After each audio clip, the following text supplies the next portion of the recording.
اے مسلمان سن یہ نکتہ درس قرآنی میں ہے، اے مسلمان سن یہ نکتہ درس قرآنی میں ہے، عظمت اسلام و مسلم صرف قربانی میں ہے۔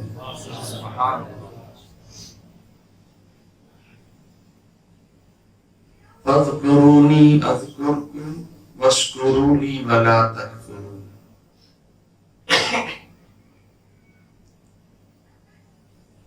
تم میرا ذکر کرو، میں تمہارا چرچا کروں گا، اور میرا شکر ادا کرو، ناشکری نہ کرو۔ یہاں پر کفر سے مراد ناشکری ہے۔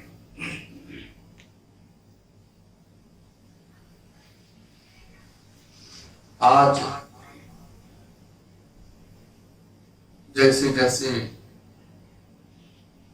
لمحات اور اوقات گزرتے ہیں، مسلمانوں کی حالت پست سے پست تر ہوتی چلی جا رہی ہے۔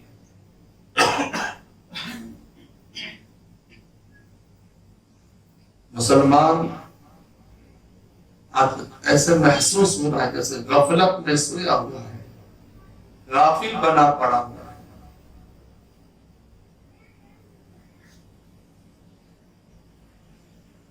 کئی مرتبہ ہمارے علماء کرام نے تنبیہ کی، سمجھایا جاگ جاؤ ورنہ پچھتاؤ گے۔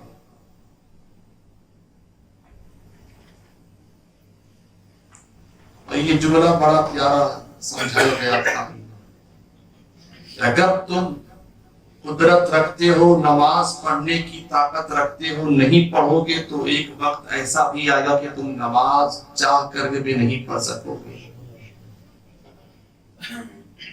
جب تم طاقت رکھتے ہو، قدرت رکھتے ہو سنتوں پر عمل کرنے کی، جان بوجھ کر تم سنتوں پر عمل نہ کرو گے تو ایک وقت ایسا ہے کہ تم سنت پر عمل کرنا چاہو گے نہ کر سکو گے۔ دھیرے دھیرے ایسے ہی حالات نظر آ رہے ہیں، مسلمانوں کو پریشان کیا جا رہا ہے، مسلمان غفلت میں پڑا ہوا ہے۔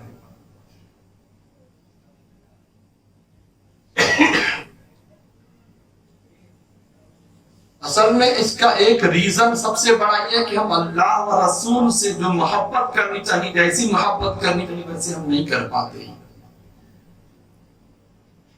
جو ہم پر فرائض ہے وہ ہم چھوڑ رہے ہیں۔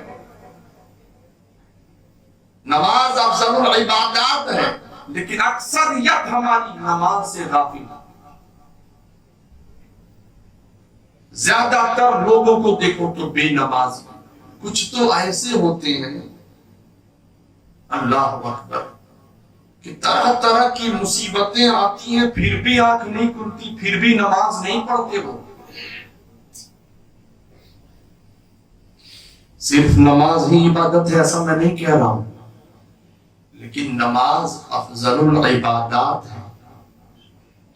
دل و دماغ حاضر رکھ کر کے اللہ کی بارگاہ میں جھکنا شروع کر دو، اللہ کی بارگاہ میں گڑ گڑانا شروع کر دو۔ وہ ساری کائنات کو پالنے والا، وہ حقیقی معبود، وہ گناہ کاروں پر رحم و کرم کرنے والا خدا، اگر اس کی بارگاہ میں صدق دل سے توبہ کرو گے، سجدے کرو گے، میرا مولا تمہاری ہر مصیبت کو دور فرمائے گا۔ ہم جو ہے غفلت میں پڑے ہیں، غافل بن کے پڑے ہیں۔ بہت سارے حضرات جمعہ پڑھنے جو آتے ہیں، میں سب کی بات تو نہیں کرتا ہوں، لیکن زیادہ تر ایسے ہی ہیں کہ صرف جمعہ پڑھتے ہیں، زیادہ تر۔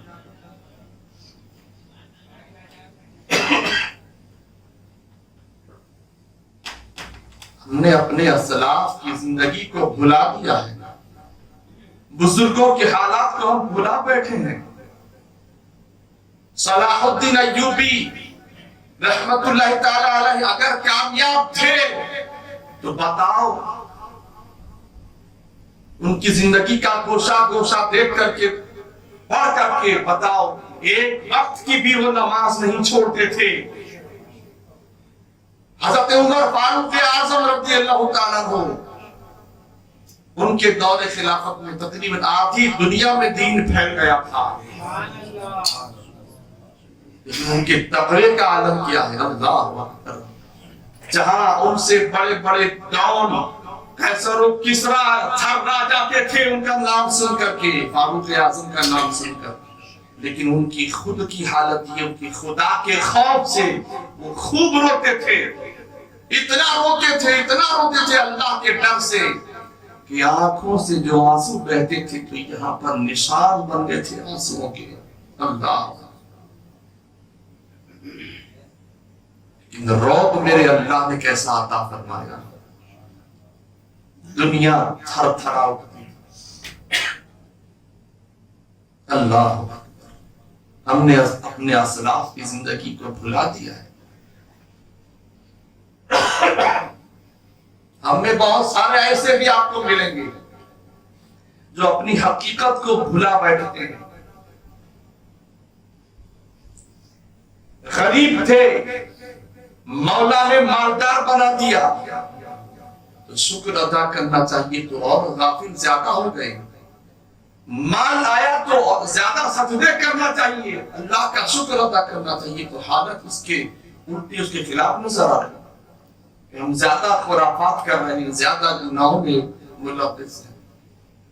اللہ اکبر. حضرت محمود اور ایاز کے واقعات میں اکثر و بیشتر کہا کرتا ہوں. حضرت محمود بادشاہ رحمت اللہ تعالی علیہ اللہ کی ولی تھے اور وزیر حضرت ایاز بھی اللہ کی ولی تھی. بلکہ بہت سارے بادشاہ ایسے گزرے ہیں جو بادشاہت بھی سنبھالتے تھے، ساتھ ہی ساتھ اللہ تبارک و تعالیٰ کا قرب بھی حاصل کیے ہوئے تھے. حضرت اورنگزیب بادشاہ رحمت اللہ تعالیٰ علیہ کو دیکھ لو، اللہ کی ولی تھی.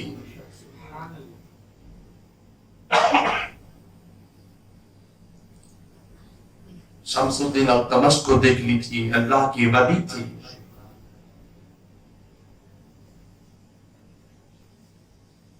حضرت محمود اور ایاز کے واقعات آپ نے بارہا سنے، دوبارہ ذہن میں بات لاؤ. ایک مرتبہ محمود بادشاہ سے کسی چلنے والے حاسد نے، کچھ حاسدین نے، کچھ لوگوں نے بادشاہ سلامت سے کہا حضرت یہ ایاز جو ہے وہ شاہی خزانے سے شاید چوری کرتے ہیں. یہ ان کی بدگمانی تھی اور حسد تھی جو بول رہی تھی. حسد کا معاملہ تھا، بدگمانی کر رہے تھے وہ. اور جلن تو اچھوں سے ہوا کرتی ہی ہے. آپ اگر اچھے ہیں تو آپ کو کوئی دشمن نہ ہو، آپ اچھے نہیں ہیں. اس لیے کہ اگر آپ اچھے ہیں تو آپ کا دشمن تو ہونا ہی ہونا ہے.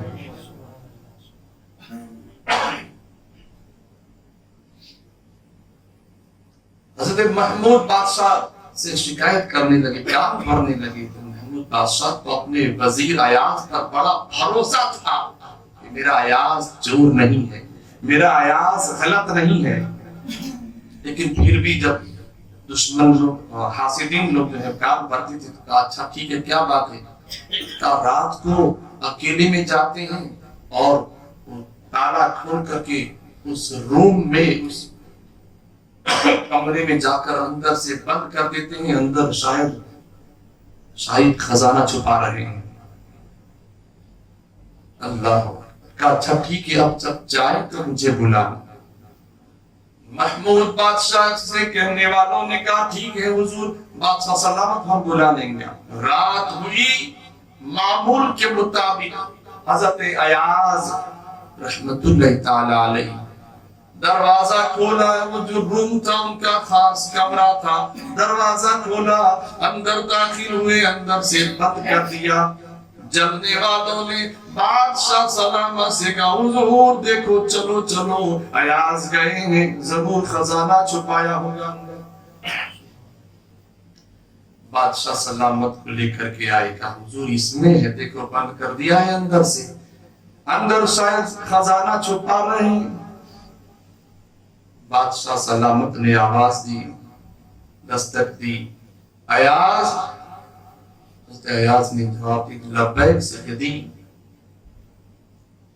بادشاہ سلامت میں حاضر ہوں, دروازہ کھولو. ابھی حضور ابھی کھولتا ہوں. کچھ دیر ہوئی, تاخیر ہوئی تو جلنے والے جو ہیں اور کہتے کہ بادشاہ سلامت یہ چھپا رہے ہیں اس لیے دیر کر رہے ہیں, یہ خزانہ چھپا رہا ہے اس لیے دیر کر رہے ہیں, تاخیر اس لیے ہو رہی ہے. بادشاہ سلامت نے کہا ٹھہر جاؤ ابھی کھولتے ہیں, بات کر دیکھ لیتے ہیں ابھی. ایاز دروازہ کھولو. حضرت ایاز نے دروازہ کھولا. بادشاہ سلامت اندر داخل ہوئے اور جو جلنے والے تھے وہ بھی پیچھے پیچھے داخل ہو گئے. لوگ جو چلنے والے تھے دائیں دیکھتے ہیں بائیں دیکھتے ہیں اوپر دیکھتے ہیں نیچے دیکھتے ہیں, پورا کمرہ چھان مارا, کچھ خزانہ نظر نہیں آیا. خزانہ ان کو نظر نہیں آیا. بادشاہ نے بھی ملاحظہ فرمایا خزانہ کوئی نظر نہیں آیا. ایک صندوق پر نظر پڑی, ایک بڑی پیٹی پر آٹیچی پر صندوق پر نظر پڑی, اس پر تالا لگا ہوا تھا.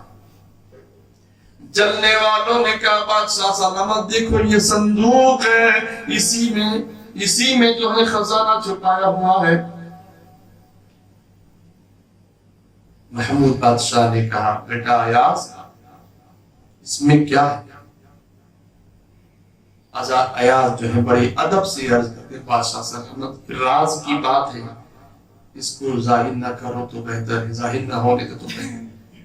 کہا کھولو کیا بات ہے؟ جب اسرار کیا گیا کھولا گیا تالا کھولا, صندوق جب کھولا گیا تو وہ جو جلنے والے ہیں وہ بھی آگے آگے دیکھ رہے ہیں ہاں کتنا خزانہ ہے, لیکن دیکھ کر کے تعجب میں پڑ گئے. خزانہ کوئی نظر نہیں آیا بلکہ ایک پھٹی پرانی ٹوپی تھی, ایک پھٹا پرانا کرتا تھا اور ایک پھٹا پرانا تہبند تھا. لوگ جو ہے چونک گئے کسی کو خزانہ نہیں. بادشاہ سلامت سے کہا حضور یہ خزانہ نہیں کیا بات ہے؟ ایاز سے بادشاہ سلامت نے خود ہی پوچھا ایاز بیٹا بتاؤ کیا بات ہے, یہ سب کیا ماجرا ہے؟ وہ جلنے والے بھی جلتے تھے تو اس لیے حضرت ایاز نے بات پیش کر دی کہ حضور بات صرف اتنی ہے, دن بھر آپ کی خدمت کرتا ہوں, نماز جو فرائض ہے وہ تو پڑھتا ہی ہوں, آپ کی خدمت کرتا ہوں اور جو بھی قوم کے معاملات ہوتے ہیں اس میں خدمت کرتا ہوں, لیکن حضور بات یہ ہے کہ میں رات میں آتا ہوں اور یہاں اکیلے میں دروازہ بند کر دیتا ہوں, اور یہ جو شاہی لباس جو آپ نے مجھے دیا, آپ کا وزیر بن کر رہتا ہوں, یہ شاہی لباس جو ہے میں سب اتار دیتا ہوں اور یہ پھٹا پرانا کرتا پہن لیتا ہوں, پھٹا پرانا تہبند پہن لیتا ہوں, پھٹی پرانی ٹوپی پہنتا ہوں اور اپنے معبود برحق اپنے مالک حقیقی کی بارگاہ میں سجدہ ریز ہوتا ہوں, اللہ کی بارگاہ میں دعائیں مانگتا ہوں, روتا ہوں اور اس کا شکر ادا کرتا ہوں. ایاز پروردگار ایاز تیرا یہ بندہ اپنی حقیقت کو نہیں بھولا ہے, تو نے مجھے غریب سے امیر بنا دیا, تو نے مجھے غلام سے وزیر بنا دیا, میں اپنے رب کا شکر ادا کرتا ہوں. بادشاہ کی بھی آنکھوں سے آنکھوں میں آنسو بھرائے, سینے سے لگا دیا.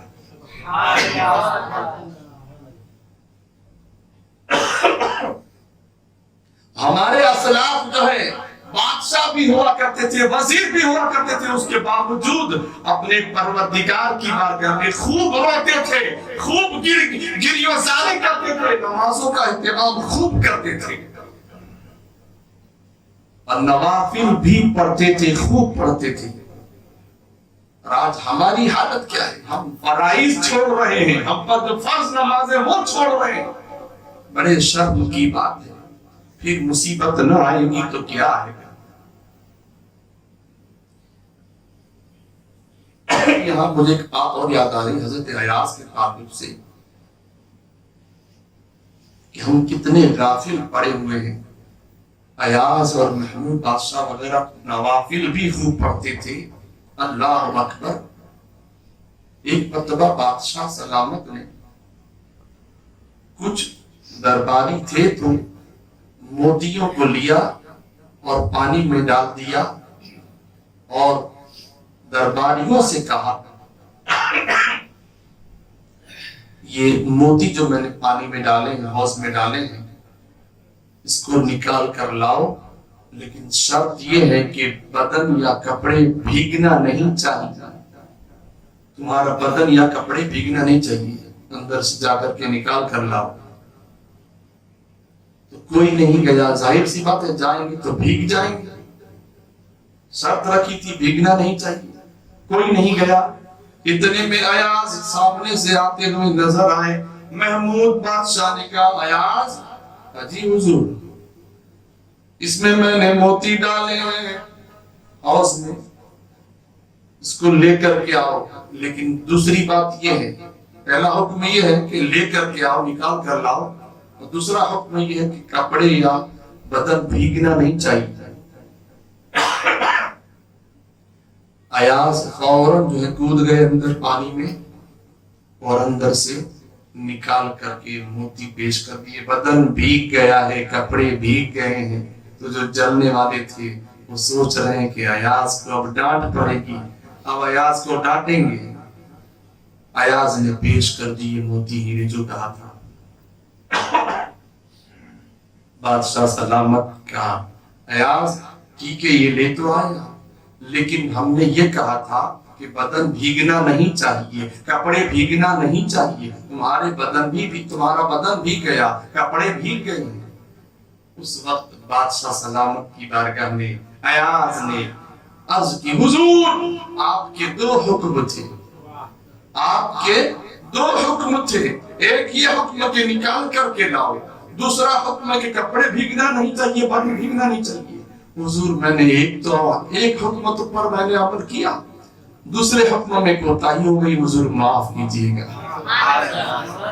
جو آپ کے دونوں حکم نہیں مانا اس سے تو اچھا ہو کہ میں نے آپ کا ایک تو حکم مانا ہے۔ بادشاہ نے پھر گلے لگا دیا۔ اس واقعہ کو ہمارے صوفیاء کرام لے کر کے فرماتے ہیں، اس واقعہ کو لے کر کے بڑا پیارا انداز فرماتے ہیں کہ یہاں سے وہ لوگ سبق حاصل کریں جو نمازیں پڑھتے ہیں، نماز پڑھتے ہیں، کبھی اتفاق سے نماز چلی جائے تو اللہ کی بارگاہ میں روتے مولا مجھے معاف کر دے، مولا میری ایک نماز چلی گئی مجھے معاف کر دے، مولا میں پھر قضا پڑھ لیتا ہوں مجھے معاف کر دے۔ وہ لوگ، اور ایک وہ ہیں جو سرے سے پڑھتے ہی نہیں نماز، جو پڑھتے ہی نہیں ہیں۔ تو وہاں یہاں مثال تھی کہ جس طریقے سے بادشاہ خوش ہو گئے گریو زانی کرنے پر کہ ایک حکم تو میں نے بادشاہ سلامت، ایک حکم پر تو میں نے عمل کیا، دوسرے پر کوتاہی ہو گئی، معاف کیجیے گا۔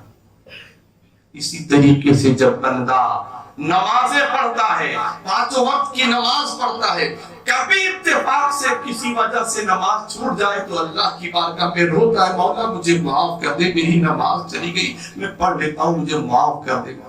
ایسا عرض کرنے والا میرا بندہ جو ہے اللہ پاک کی بارگاہ میں مقبول ہو جاتا ہے۔ ارے مانگ کر کے تو دیکھو، اللہ کی بارگاہ میں آنسو بہا کر کے تو دیکھو، میرا مولا تمہاری ہر مصیبت کو دور فرمائے گا۔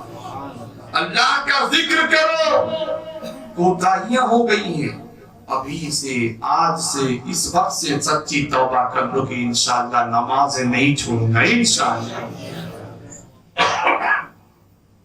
پھر سے آپ سے ریکویسٹ کرتا ہوں اپنے حالات کو تبدیل کرو، زندگی کو بدلو، اللہ کی بارگاہ میں سر بسجود ہوتے رہو، گری و زاری کرو، اور ساتھ ہی ساتھ حضور صلی اللہ علیہ وسلم کی محبت میں مر مٹنے والا جذبہ پیدا کرو۔ ضرورت پڑے گی تو قربان ہونے کے لیے تیار رہنا، شہادت کے لیے تیار رہنا۔